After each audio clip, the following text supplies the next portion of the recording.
Banoya YouTube la Facebook thinglang news thado news YouTube channel la konin tuni ni sim ko la pol kum sa ni la som ni nga ni ko injong banoi thu so dang ho thado pa ba ki le do ngai la ana nei ki taw hite paw hin le do alen sing son elmun to so ni sima ke ma ba si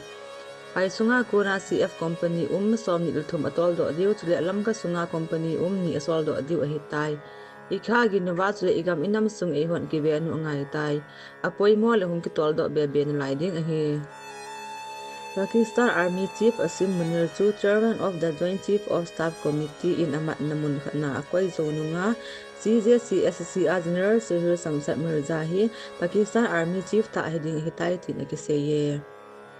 Bharat Sarkar in Pakistani drama song films podcast ONOTT platform le adang streaming service ho akhatan hi Jammu and Kashmir School College se tu ni le jingjang suti dinga ki phom do ta Pakistan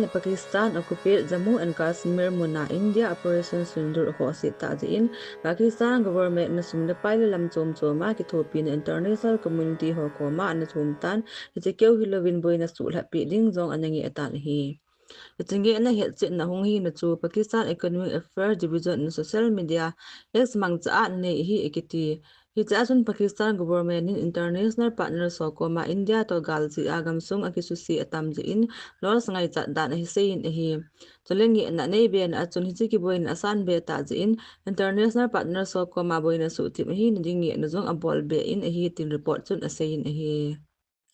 Tunil lang pung thumle Delhi Air Red Siren Test ki bowling Jammu and Kashmir Samba District International Border Rajani chun VSF 1 terrorist gi nakap liwin hi media channel ho jo se hinga army ho chalo dan hi lo le live coverage so do lo diwa ki het sa ta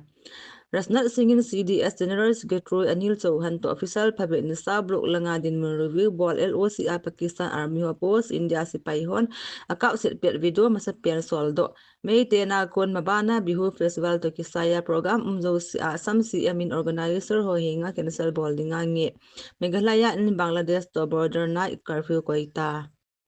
Sirui Festival adia MST bas dangka jani bahara kila ki solding Hichan chuhi tun ha thinglang news ngayo muntina tha do news YouTube channel ngai zo se n bon zawin mangpha